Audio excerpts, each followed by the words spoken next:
All right, what's going on? Happy Friday out there in Facebook and YouTube land. How about just out there in fucking the world? um, as you saw, life's been fucking crazy the last few days. Worked 3 doubles in a row, so I haven't been able to get into these questions. But I'm gonna try to bang out a few real quick for you. Also, too, if you don't realize, when these go over 90 seconds, they get cut off on Facebook. So hop over to my YouTube channel at Chubby Official, and you'll get the full answer there. So James Stanton has another great question. He wanted to know when kayfabe started going away in the 90s, did I welcome it? Was I okay with it? How did I adjust to it? And that's a great fucking question because, you know, I started my training in 1990. So you were taught old school ways and mentality of kayfabe. And, you know, it's kind of drilled into your head and beaten into your body, you know, about protecting the business, protect.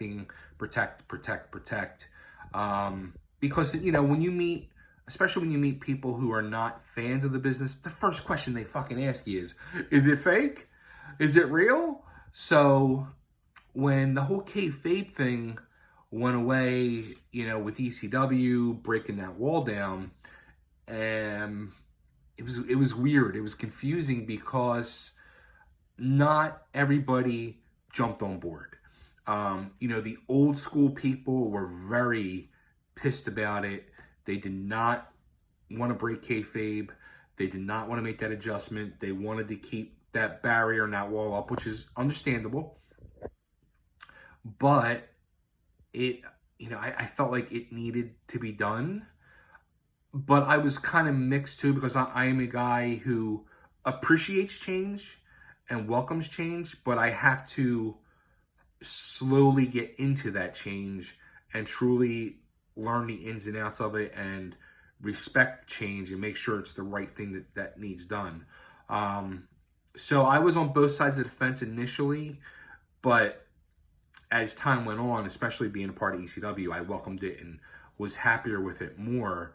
And like I said, I think the business needed it, but those old school people and even some of the new school, they just didn't want to change. They didn't want to accept it, and they still tried to keep it. And, you know, it's kind of weird today because actually Jason Knight said in a comment the other day, you know, one of the very first things I was taught in the business, when you walk into a wrestling locker room, you show respect. You go find your spot, put your bag down, and you go up to every person in that locker room. You introduce yourself, you say hello, you shake their hand, and there was, I don't know if there still is, but there was a secret handshake.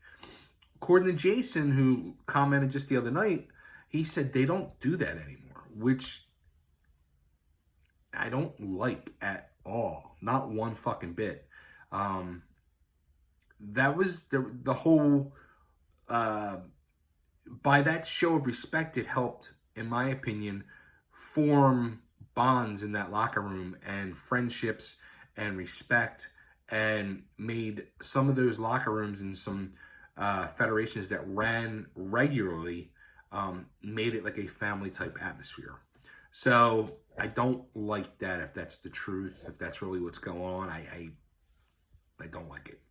So there you go. I hope this answered your question, and I'm sure I went 4 minutes. So go over to YouTube. See ya.